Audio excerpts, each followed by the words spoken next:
Markets beaten up by the report, and yet the weather worsening in South America. Jerry Gidel is ready to assess all of that and more right here on Connected Farmer, your channel to keep you up to date with the latest trends in agriculture and livestock.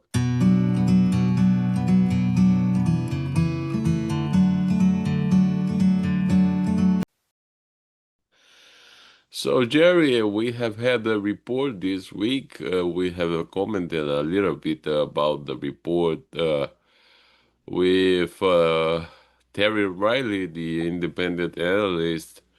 But I would like to get your take on the report that brought more corn production in the U.S. than what the market previously thought. Yes, it definitely was a surprise feature there, considering the central part of the Midwest from Iowa, Illinois, Indiana, Ohio definitely was impacted by this summer's heat and humidity and rust issues and disease issues and stuff like that. But it didn't seem to be the situation, I guess, west of the Missouri and maybe even in some of the northern areas where maybe the temperatures weren't as dynamically hot and humid as they were in the central Midwest. Uh, the number there, I think the acreage increase was probably the biggest surprise, I think, to me at least. And that's a subtle one to come up with on how that occurred is as we look back at the numbers here and how they changed, and that. Uh, the Western Corn Belt and Kansas had some interesting increases in harvested acres here. I think that combination was a subtle one here from the standpoint that maybe some of the feed yards out there were not anticipating maybe as a big amount of cattle coming into them because of the uh, cow calf guys holding back for expansion, which we have to do. We have to end up holding some back to make more calves to make more feeder longer term and more beef for the U.S. economy.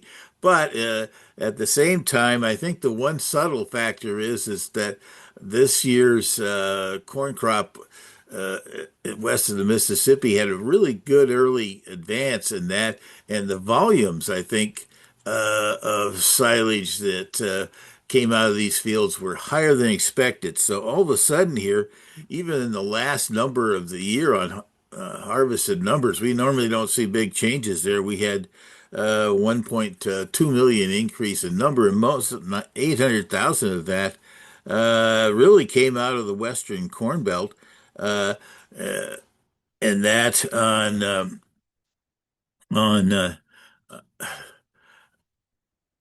higher harvested numbers, along with Kansas, which ends in the Southwest, but nearly a million of that 1.2 came really out of those states. And wow, that's highly unusual this time of year to have that kind of number jump in here this late in the day. But we didn't have any October number. The November number was rushed. All of a sudden, we had some dynamic changes. The wildest thing in this whole thing is that we've had since the June number, which was up already, uh, we've had a jump of over 4.5 million acres.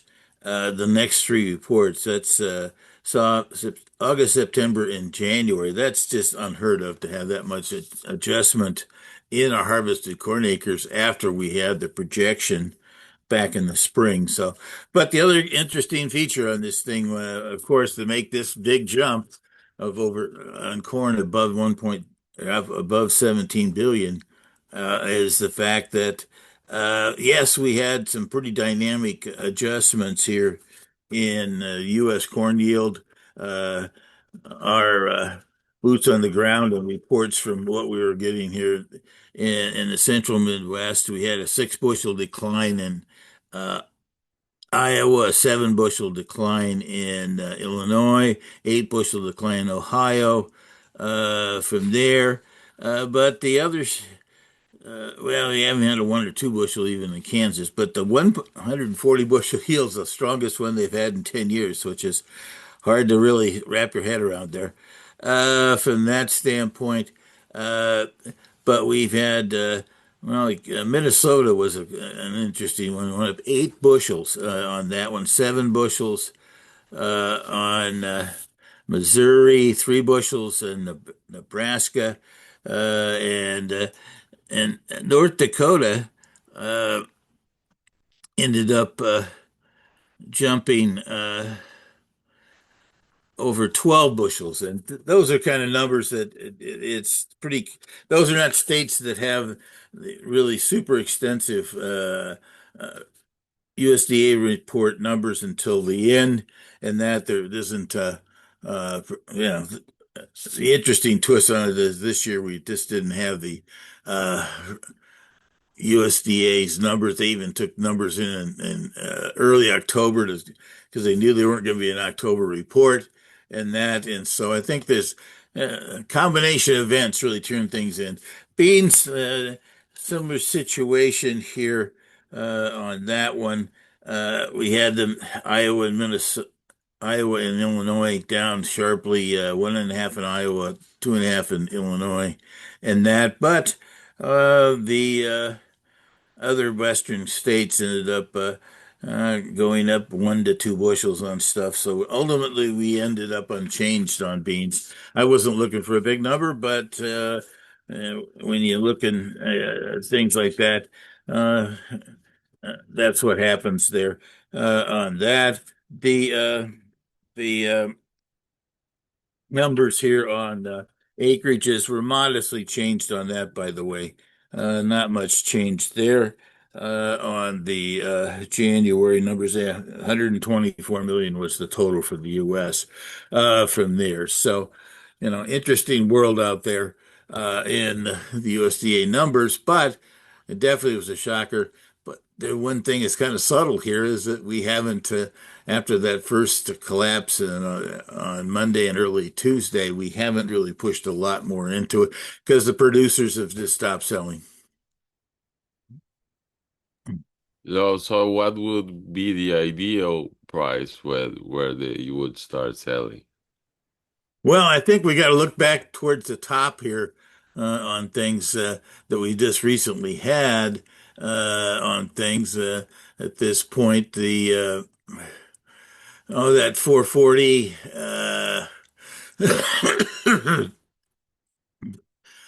area, you've got to really consider that and above. Uh, we'll just have to see how the weather continues in South America. That's really going to control both corn and beans as we go forward here.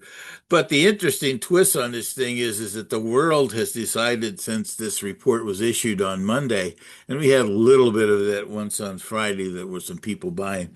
We've had 1.8 million metric tons of corn.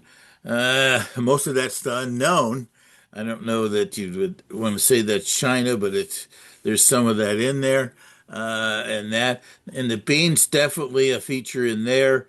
We had a 1.6 million increase in beans, and between the Chinese buying 706 and unknown in 750,000 tons.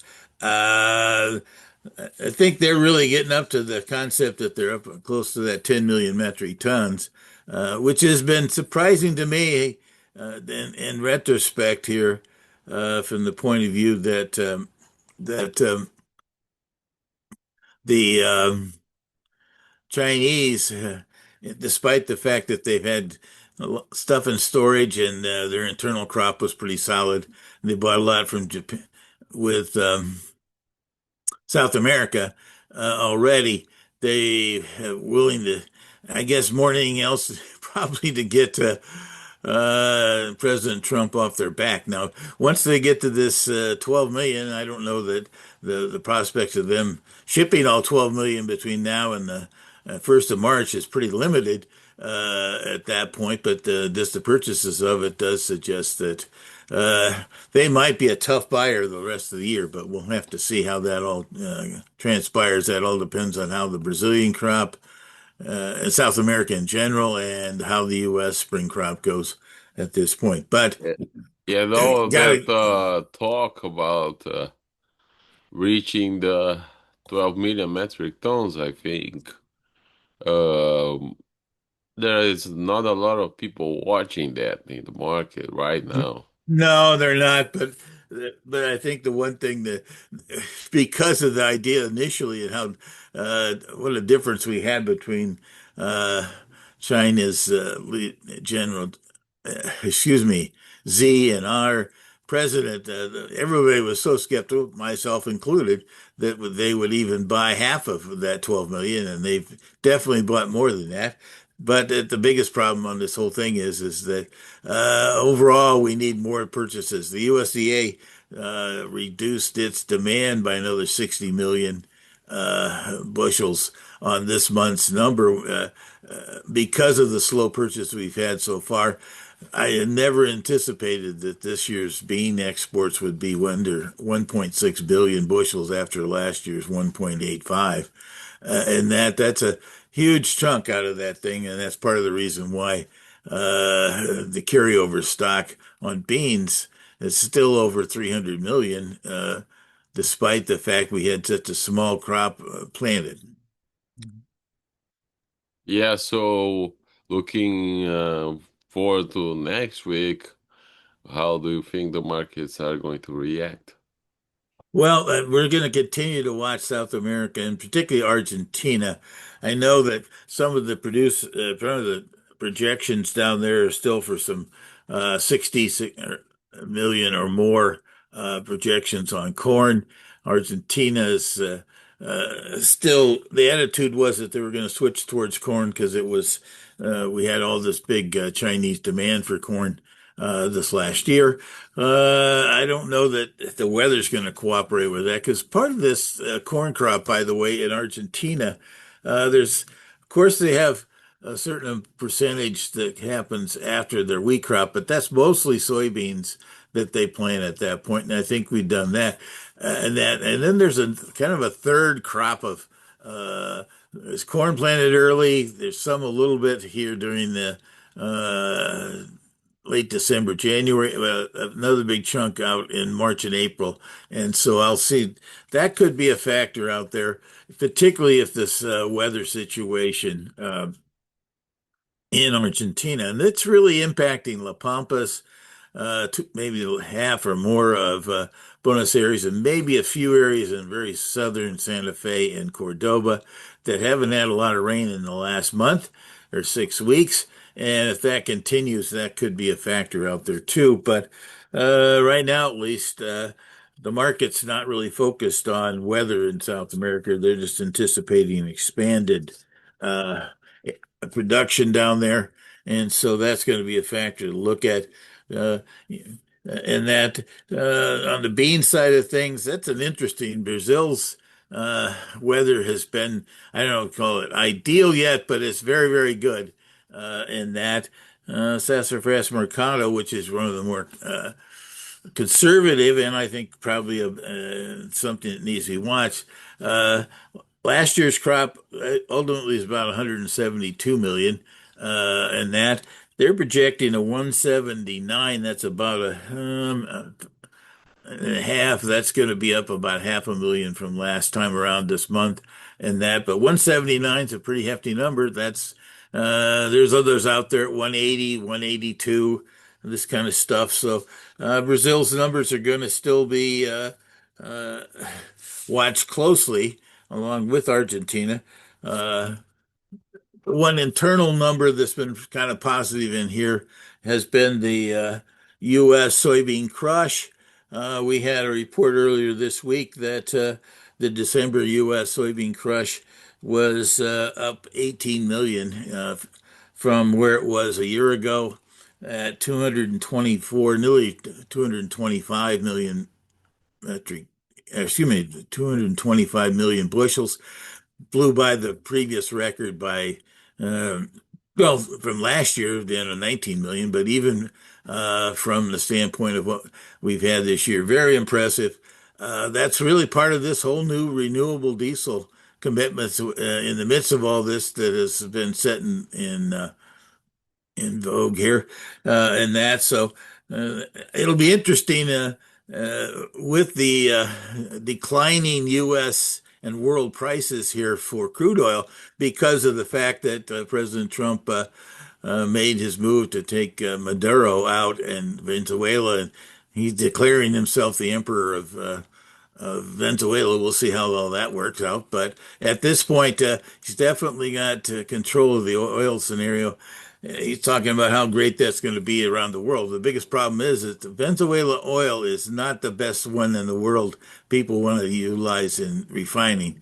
It has a high level of sulfur, and also it's a very thick oil, and it's very difficult to get things out of, getting gasoline out of it. It's really a diesel type of oil that is what you get out of Venezuelan oil. So that's going to be an interesting scenario as to how much additional production we're going to see out of Venezuela, particularly in the gasoline world. We're down here at some unbelievably cheap prices we haven't seen in years and years in the U.S. here over the winter. So, uh, everybody should drive to Florida to use up all this great cheap gas that's out here, which normally isn't the case. But overall, the markets right now are basically kind of looking at different demand things around the world and hoping that we might see some additional demand in some of South America. And that's, I think there is some possibilities of some crop problems down there, but this is going to be a kind of a tough one here for the next month or so. Probably the best is going sideways or maybe just slightly lower here so we can get some more concerns building out of South America. All right, sir. Thank you very much. Have a good weekend. Bye.